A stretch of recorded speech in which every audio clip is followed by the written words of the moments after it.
ನಮಸ್ಕಾರ ಸ್ನೇಹಿತರೆ. ಇತಿಹಾಸದ ಪುಟಗಳನ್ನು ತಿರುವಿದಾಗ ಕೆಲವು ಕಥೆಗಳು ಕೇವಲ ನೆನಪುಗಳಲ್ಲ, ಅವು ನಮ್ಮನ್ನು ಬೆಚ್ಚಿಬೀಳಿಸುವ ಅದ್ಭುತ ಲೋಕಗಳು. ಕಾಲದ ಪ್ರವಾಹದಲ್ಲಿ ಕೆಲವು ಸಾಮ್ರಾಜ್ಯಗಳು ಅಚಲವಾಗಿ ಸಾವಿರಾರು ವರ್ಷ ನಿಂತರೆ, ಇನ್ನು ಕೆಲವು ಧೂಮಕೇತುವಿನಂತೆ ಉದಯಿಸುತ್ತವೆ. ಕೇವಲ ಕೆಲವೇ ಶತಮಾನಗಳಲ್ಲಿ ಆಕಾಶದ ಎತ್ತರಕ್ಕೇರಿ ವೈಭವದ ಉತ್ತುಂಗದಲ್ಲಿ ಮೆರೆದು ನಂತರ ಅಷ್ಟೇ ವೇಗವಾಗಿ ಮಣ್ಣಿನಲ್ಲಿ ಲೀನವಾಗಿ ಹೋಗುತ್ತವೆ.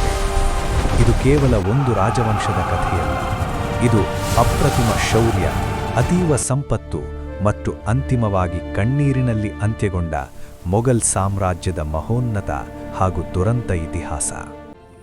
ಒಮ್ಮೆ ಕಲ್ಪಿಸಿಕೊಳ್ಳಿ, ಒಂದು ಕಾಲದಲ್ಲಿ ಇಡೀ ಭೂಮಂಡಲದ ಕಾಲು ಭಾಗದಷ್ಟು ಸಂಪತ್ತು ಯಾರ ಪಾದದಡಿಯಿತ್ತೋ, ಯಾವ ಸಾಮ್ರಾಜ್ಯದ ಪ್ರೇಮದ ಸಂಕೇತವಾಗಿ ತಾಜ್ಮಹಲ್ನಂತಹ ಅದ್ಭುತಗಳು ತಲೆ ಎತ್ತಿದವೋ, ಅದೇ ರಕ್ತಸಿಕ್ತ ಇತಿಹಾಸದ ಇನ್ನೊಂದು ಮುಖ ಎಷ್ಟು ಕ್ರೂರವಾಗಿತ್ತೆಂದರೆ, ಅದೇ ವಂಶದ ಕೊನೆಯ ಸಾಮ್ರಾಟ ತನ್ನದೇ ದೇಶದಲ್ಲಿ ಒಬ್ಬ ಅನಾಮಧೇಯ ಕೈದಿಯಾದ. ಸಮಾಧಿಗೆ 6 ಅಡಿ ಜಾಗವೂ ಸಿಗದೆ ಪರಕೀಯ ನೆಲದಲ್ಲಿ ಗಡಿಪಾರಾಗಿ ಒಂಟಿಯಾಗಿ ಪ್ರಾಣ ಬಿಡಬೇಕಾಯಿತು. ಕೇವಲ 331 ವರ್ಷಗಳು. ಒಂದು ಪುಟ್ಟ ಕಿಡಿ ಜಗತ್ತನ್ನೇ ಆವರಿಸುವ ಮಹಾ ಜ್ವಾಲೆಯಾಗಿ ಬೆಳೆದು ನಂತರ ಅಷ್ಟೇ ನಿಗೂಢವಾಗಿ ಬೂದಿಯಾದ. ಈ ಉದಯ ಮತ್ತು ಪತನದ ಹಿಂದೆ ಅಡಗಿರುವ ಆ ಭೀಕರ ಸತ್ಯವಾದರೂ ಏನು? ಕೇವಲ ಒಂದು ಹೊಸ ತಂತ್ರಜ್ಞಾನ ಇಡೀ ಸಾಮ್ರಾಜ್ಯವನ್ನೇ ಉರುಳಿಸಿತೆ? ಅಥವಾ ಸಿಂಹಾಸನದ ಮೇಲಿನ ರಕ್ಕಸಿಕ್ತ ಹಪಾಹಪಿ, ಸ್ವಂತ ರಕ್ತದವರಿಂದಲೇ ನಡೆದ ದ್ರೋಹದ ಸಂಚುಗಳು ಮತ್ತು ಬದಲಾದ ಕಾಲದ ಎಚ್ಚರಿಕೆಯನ್ನು ನಿರ್ಲಕ್ಷಿಸಿದ ಅತಿಯಾದ ದುರಹಂಕಾರವೇ ಈ ವಿನಾಶಕ್ಕೆ ಅಡಿಪಾಯ ಹಾಕಿತೆ? ಈ ಪ್ರಶ್ನೆಗಳ ಉತ್ತರ ಹುಡುಕುತ್ತಾ ಹೋಗುವ ಈ ಐತಿಹಾಸಿಕ ಪಯಣ ಅಂದುಕೊಂಡಷ್ಟು ಸರಳವಿಲ್ಲ. ಬನ್ನಿ, ಇತಿಹಾಸದ ಮರಳುಗಾಡಿನಲ್ಲಿ ಹೂತು ಹೋಗಿರುವ ಮೊಘಲ್ ಸಾಮ್ರಾಜ್ಯದ ನೈಜ ಕಥೆಯ ಅಂತರಾಳವನ್ನು ಸೀಳಿ ನೋಡೋಣ. ಕಾಲ 16ನೇ ಶತಮಾನದ ಆರಂಭ. ಭಾರತ ಅಂದು ಕೇವಲ ಒಂದು ದೇಶವಾಗಿರಲಿಲ್ಲ, ಅದು ಜಗತ್ತಿನ ಕಣ್ಣು ಕುಕ್ಕುವ ಚಿನ್ನದ ಹಕ್ಕಿ. ಆದರೆ ಆ ಹಕ್ಕಿಯ ರೆಕ್ಕೆಗಳು ರಾಜಕೀಯದ ಸುಳಿಯಲ್ಲಿ ಸಿಲುಕಿ ಹರಿದು ಹಂಚಿ ಹೋಗಿದ್ದವು. ದೆಹಲಿಯ ಸಿಂಹಾಸನದ ಮೇಲೆ ಲೋಧಿ ಸುಲ್ತಾನರ ಪೊಟ್ಟು ಸಡಿಲವಾಗುತ್ತಿದ್ದರೆ, ಉತ್ತರ ಭಾರತದ ಸಣ್ಣ ಪುಟ್ಟ ರಾಜ್ಯಗಳು ಅಧಿಕಾರದ ದಾಹಕ್ಕೆ ಬಿದ್ದು ತಮ್ಮಲ್ಲೇ ಕಚ್ಚಾಡುತ್ತಿದ್ದವು.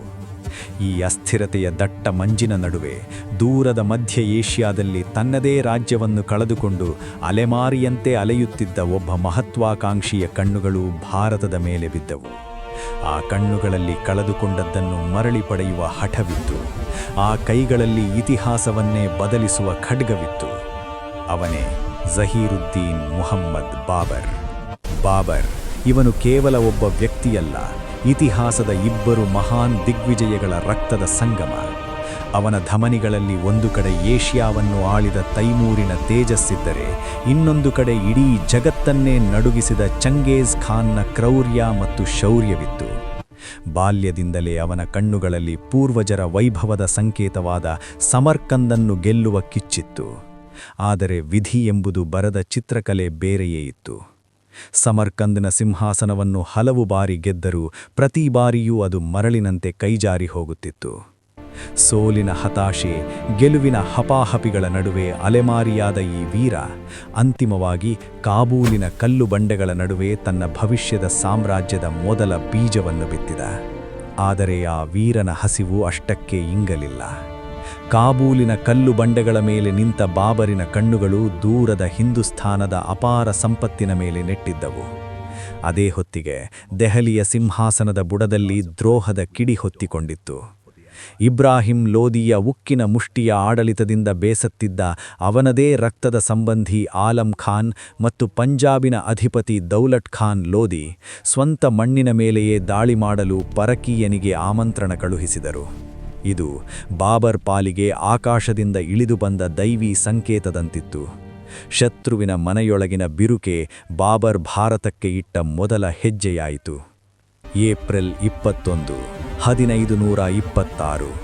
ಪಾನಿಪಟ್ ಎಂಬ ಆ ವಿಶಾಲ ಬಯಲು ಅಂದು ಕೇವಲ ಮಣ್ಣಿನ ನೆಲವಾಗಿರಲಿಲ್ಲ, ಅದು ಇತಿಹಾಸದ ಹಣೆಬರಹವನ್ನು ಬರೆಯಲು ಸಿದ್ಧವಾಗಿದ್ದ ಒಂದು ಬಲಿಪೀಠ.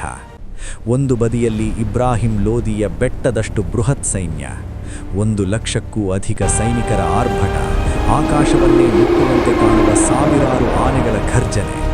ಆದರೆ ಅದರ ವಿರುದ್ಧ ನಿಂತಿದ್ದದ್ದು ಕೇವಲ 12,000 ಒಂದು ಪುಟ್ಟ ಸೈನ್ಯ. ಸಂಖ್ಯೆಯಲ್ಲಿ ಲೋದಿ 10 ಪಟ್ಟು ಬಲಿಷ್ಠನಾಗಿದ್ದ. ಬಾಬರನ ಅಂತ್ಯ ಆ ಮಣ್ಣಿನಲ್ಲಿ ಹೂತು ಹೋಗುವುದು ಖಚಿತ ಎಂದೇ ಇಡೀ ಜಗತ್ತು ಭಾವಿಸಿತ್ತು. ಆದರೆ ಆ ಸಣ್ಣ ಸೈನ್ಯದ ಹಿಂದೆ ಒಂದು ನಿಗೂಢ ತಂತ್ರ ಮತ್ತು ಸಾವನ್ನು ಗೆಲ್ಲುವ ಹಠ ಅಡಗಿದೆ ಎಂಬುದು ಯಾರಿಗೂ ತಿಳಿಯಲಿಲ್ಲ. ಆದರೆ ಆ ಲೋದಿ ಸೈನ್ಯಕ್ಕೆ ತಿಳಿದಿರಲಿಲ್ಲ. ಬಾಬರ್ ಕೇವಲ ಸೈನಿಕರನ್ನು ಕರೆತಂದಿರಲಿಲ್ಲ, ಸಾಕ್ಷಾತ್ ಯಮನನ್ನೇ ಹೊತ್ತು ತಂದಿದ್ದ. ಅದುವೇ ಗನ್ ಪೌಡರ್ ಎಂಬ ವಿನಾಶಕಾರಿ ಜ್ವಾಲೆ ಮತ್ತು ಸಿಡಿಲು ಬಡಿಯುವ ಫಿರಂಗಿಗಳು. ಭಾರತದ ಮಣ್ಣಿಗೆ ಗನ್ ಪೌಡರ್ ಹೊಸದೇನಲ್ಲದಿದ್ದರೂ ಅದನ್ನು ಕಬ್ಬಿಣದ ನಳಿಕೆಗಳಲ್ಲಿ ತುಂಬಿ ಯುದ್ಧಭೂಮಿಯಲ್ಲಿ ಸಾವಿನ ಮಳೆ ಕರೆಯಿಸುವ ಕಲೆ ಕೇವಲ ಬಾಬರನಿಗೆ ಮಾತ್ರ ಕರಗತವಾಗಿತ್ತು. ಬಾಬರ್ ತಂದಿದ್ದು ಬರೀ ಫಿರಂಗಿಗಳನ್ನಲ್ಲ, ಇಡೀ ಲೋದಿ ಸೈನ್ಯವನ್ನು ಧೂಳೀಪಟ ಮಾಡಲು ಇತಿಹಾಸದಲ್ಲೇ ಹಿಂದೆಂದೂ ಕಂಡಿರದ ಒಂದು ಅಪ್ರತಿಮ ಮತ್ತು ಭೀಕರ ರಣತಂತ್ರವನ್ನು ಅವನೇ ರೂಪಿಸಿದ್ದ. ಬಾಬರ್ ಕೇವಲ ಯುದ್ಧ ಮಾಡಿಲಲ್ಲ, ಅವನು ರಣರಂಗದಲ್ಲಿ ಸಾವಿನ ಜಾಲವನ್ನೇ ಹೆಣೆದಿದ್ದ. ಅದೇ ತುಲುಗ್ಮಾ ಎಂಬ ಆ ಭೀಕರ ರಣತಂತ್ರ. ತನ್ನ ಸೈನ್ಯವನ್ನು ಎಡ, ಬಲ ಮತ್ತು ಮಧ್ಯಭಾಗಗಳಾಗಿ ಸೀಳಿದ ಬಾಬರ್ ಶತ್ರುವನ್ನು ಸುತ್ತುವರಿಯುವ ಚಕ್ರವ್ಯೂಹ ಸಿದ್ಧಪಡಿಸಿದ. ಆದರೆ ಅಸಲಿ ಆಟವಿದ್ದದ್ದೇ ಮಧ್ಯಭಾಗದಲ್ಲಿ. 100 ಎತ್ತಿನ ಗಾಡಿಗಳನ್ನು ಕಬ್ಬಿಣದ ಸರಪಳಿಗಳಿಂದ ಒಂದಕ್ಕೊಂದು ಬೆಸೆದು ಶತ್ರು ಸೈನ್ಯಕ್ಕೆ ನುಗ್ಗಲಾಗದ ಉಕ್ಕಿನ ಗೋಡೆಯನ್ನೇ ನಿರ್ಮಿಸಿದ. ಅದೇ ಈ ಅರಬಾ ಪದ್ಧತಿ. ಆ ಗಾಡಿಗಳ ಹಿಂದೆಯೇ ಅಡಗಿದ್ದವು ಭೀಕರ ಫಿರಂಗಿಗಳು ಮತ್ತು ಗುರಿತಪ್ಪದ ಬಂದೂಕುಧಾರಿಗಳು. ಅದು ಕೇವಲ ರಕ್ಷಣಾ ಕವಚವಾಗಿರಲಿಲ್ಲ, ಅದು ಬಾಬರನ ಸೈನಿಕರಿಗೆ ಜೀವ ರಕ್ಷೆಯಾಗಿದ್ದ ಚಲಿಸುವ ಕೋಟೆಯಾಗಿತ್ತು. ಯುದ್ಧದ ಸೈರನ್ ಮೊಳಗಿತು. ಇಬ್ರಾಹಿಂ ಲೋದಿಯ ಲಕ್ಷಾಂತರ ಸೈನಿಕರ ಸಾಗರ ಜಗತ್ತನ್ನೇ ನುಂಗುವಂತೆ ರಭಸದಿಂದ ನುಗ್ಗಿ ಬಂತು. ಆದರೆ ಬಾಬರನ ಫಿರಂಗಿಗಳು ಮೊದಲ ಬಾರಿಗೆ ಬೆಂಕಿ ಉಗುರಲು ಶುರು ಮಾಡಿದಾಗ ಇಡೀ ಹಿಂದುಸ್ತಾನದ ಭೂಮಿ ಆ ಭೀಕರ ಗುಡುಗಿಗೆ ನಡುಗಿ ಹೋಯಿತು. ಆನೆಗಳಿಗೂ ಕೇಳಿರದ ಆ ವಿನಾಶಕಾರಿ ಶಬ್ದ ಮತ್ತು ಉಸಿರುಗಟ್ಟಿಸುವ ಕಪ್ಪು ಹೊಗೆಗೆ ಬೆದರಿದ ಗಜಪಡೆ ದಿಕ್ಕಾಪಾಲಾಗಿ ಹಿಂದಕ್ಕೆ ತಿರುಗಿದವು. ಶತ್ರುವನ್ನು ತುಳಿಯಬೇಕಿದ್ದ ಆನೆಗಳು ಅಂಧಕಾರದಲ್ಲಿ ತಮ್ಮದೇ ಸೈನಿಕರನ್ನು ಮಾಂಸದ ಮುದ್ದೆಯಂತೆ ತುಳಿದು ಹಾಕಿದವು. ಇಡೀ ಲೋದಿ ಸೈನ್ಯದಲ್ಲಿ ಸಾವಿನ ಕಿರುಚಾಟದ ಗೊಂದಲ ನಿರ್ಮಾಣವಾಯಿತು.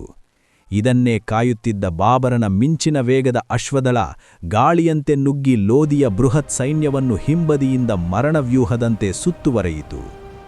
ಕಾಲದ ಚಕ್ರ ಉರುಳಿತು. ಕೇವಲ ಕೆಲವೇ ಗಂಟೆಗಳಲ್ಲಿ ಪಾನಿಪತ್ನ ಆ ರಣರಂಗದ ಚಿತ್ರಣ ಸಂಪೂರ್ಣವಾಗಿ ಪಲ್ಲಟವಾಯಿತು. ಇಬ್ರಾಹಿಂ ಲೋದಿಯ ಅಹಂಕಾರದ ಬೃಹತ್ ಸೈನ್ಯ ಬಾಬರನ ತೀಕ್ಷ್ಣ ತಂತ್ರಗಾರಿಕೆ ಮತ್ತು ಆ ವಿನಾಶಕಾರಿ ತಂತ್ರಜ್ಞಾನದ ಮುಂದೆ ಅಕ್ಷರಶಃ ಧೂಳೀಪಟವಾಯಿತು. ಸ್ವತಃ ಸುಲ್ತಾನ್ ಇಬ್ರಾಹಿಂ ಲೋದಿ ತನ್ನದೇ ಮಣ್ಣಿನಲ್ಲಿ ಅನಾಮಧೇಯನಾಗಿ ಹತನಾದ. ಕೇವಲ ಅರ್ಧ ದಿನದ ಆ ಭೀಕರ ಸಂಗ್ರಾಮದಲ್ಲಿ ಬಾಬರ್ ದೆಹಲಿಯ ಭವ್ಯ ಸಿಂಹಾಸನವನ್ನು ವಶಪಡಿಸಿಕೊಂಡಿದ್ದ. ಆದರೆ ಇದು ಕೇವಲ ಒಂದು ಯುದ್ಧದ ವಿಜಯವಾಗಿರಲಿಲ್ಲ, ಇದು ಹಿಂದುಸ್ತಾನದ ಇತಿಹಾಸದ ಪುಟಗಳನ್ನೇ ಬದಲಿಸಿದ ಮೊಘಲ್ ಸಾಮ್ರಾಜ್ಯದ ಭವ್ಯ ಅಡಿಪಾಯವಾಗಿತ್ತು. ಪಾನಿಪತ್ನ ವಿಜಯವು ಜಗತ್ತಿಗೊಂದು ಕಟು ಸತ್ಯವನ್ನು ಸಾರಿ ಹೇಳಿತ್ತು. ಅಂದರೆ ಬದಲಾವಣೆಯ ಗಾಳಿಗೆ ತರೆಗೊಳ್ಳದ ಯಾವುದೇ ಬೃಹತ್ ಶಕ್ತಿ ಇತಿಹಾಸದ ಕಾಲಗರ್ಭದಲ್ಲಿ ಧೂರೀಪಟವಾಗುವುದು ಅನಿವಾರ್ಯ. ಬಾಬರ್ ಸಾಮ್ರಾಜ್ಯದ ಬೀಜವೇನೋ ಬಿತ್ತಿದ್ದ, ಆದರೆ ಆ ಚಿನ್ನ ಸಸ್ಯವನ್ನು ಮಹಾವೃಕ್ಷವಾಗಿ ಬೆಳೆಸುವ ಕಠಿಣ ಸವಾಲು ಮುಂದಿನ ಪೀಳಿಗೆಯ ಹೆಗಲೇರಿತ್ತು. 1530 ವಿಧಿಯ ಆಟ ವಿಚಿತ್ರವಾಗಿತ್ತು. ಬಾಬರ್ ಕಣ್ಣು ಮುಚ್ಚಿದಾಗ ಅವನು ಕಟ್ಟಿದ ಸಾಮ್ರಾಜ್ಯ ಇನ್ನೂ ತೊಟ್ಟಿಲಲ್ಲಿತ್ತು, ಅಸ್ಥಿರತೆಯ ಸುಳಿಯಲ್ಲಿ ಸಿಲುಕಿತ್ತು. ಗೆದ್ದ ರಾಜ್ಯವನ್ನು ಉಳಿಸಿಕೊಳ್ಳುವ, ಅಡಿಪಾಯವನ್ನು ಭದ್ರಪಡಿಸುವ ಆ ಅಗ್ನಿ ಪರೀಕ್ಷೆ ಈಗ ಶುರುವಾಗಿತ್ತು. ಸ್ನೇಹಿತರೆ, ಇದು ಮೊಘಲ್ ಸಾಮ್ರಾಜ್ಯದ ಈ ರೋಚಕ ಪಯಣದ ಮೊದಲ ಭಾಗ ಮಾತ್ರ. ಮುಂದಿನ ಭಾಗದಲ್ಲಿ ನಾವು ಈ ಸಾಮ್ರಾಜ್ಯದ ಉನ್ನತಿ, ಅಕ್ಬರನ ಚಾಣಾಕ್ಷತನ, ಶಹಜಹಾನ್ನ ವೈಭವ ಮತ್ತು ಮೊಘಲರ ಭವ್ಯ ವಾಸ್ತುಶಿಲ್ಪದ ಕುರಿತು ಇನ್ನಷ್ಟು ಆಳವಾಗಿ ಮತ್ತು ಆಸಕ್ತಿದಾಯಕವಾಗಿ ತಿಳಿದುಕೊಳ್ಳೋಣ. ಇಂತಹ ಇತಿಹಾಸದ ಮೈನಡುಗಿಸುವ ಮತ್ತು ರೋಚಕ ಕಥೆಗಳು ನಿಮಗೆ ಇಷ್ಟವಾಗಿದ್ದರೆ ನಮ್ಮ ಚಾನೆಲ್ ರಣಕಹಳೆಯನ್ನು ಈ ಕೂಡಲೇ ಸಬ್ಸ್ಕ್ರೈಬ್ ಮಾಡಿ. ಪಕ್ಕದಲ್ಲಿರುವ ಬೆಲ್ ಐಕಾನ್ ಒತ್ತಿ ನಮ್ಮ ಯಾವುದೇ ಹೊಸ ವಿಡಿಯೋಗಳನ್ನು ನೀವು ತಪ್ಪಿಸಿಕೊಳ್ಳದಂತೆ ನೋಡಿಕೊಳ್ಳಿ. ಈ ಭಾಗದ ಬಗ್ಗೆ ನಿಮ್ಮ ಅನಿಸಿಕೆ ಏನು? ಯಾವ ಚಕ್ರವರ್ತಿಯ ಕಥೆ ನಿಮಗೆ ಹೆಚ್ಚು ಕುತೂಹಲ ಮೂಡಿಸಿತು? ನಿಮ್ಮ ಅಭಿಪ್ರಾಯಗಳನ್ನು ತಪ್ಪದೇ ಕಾಮೆಂಟ್ ವಿಭಾಗದಲ್ಲಿ ನಮ್ಮೊಂದಿಗೆ ಹಂಚಿಕೊಳ್ಳಿ. ಮತ್ತೆ ಭೇಟಿಯಾಗೋಣ ಮುಂದಿನ ಭಾಗದಲ್ಲಿ. ಅಲ್ಲಿಯವರೆಗೆ ಇತಿಹಾಸದ ಸತ್ಯಗಳನ್ನು ಅರಿಯೋಣ. ಧನ್ಯವಾದಗಳು.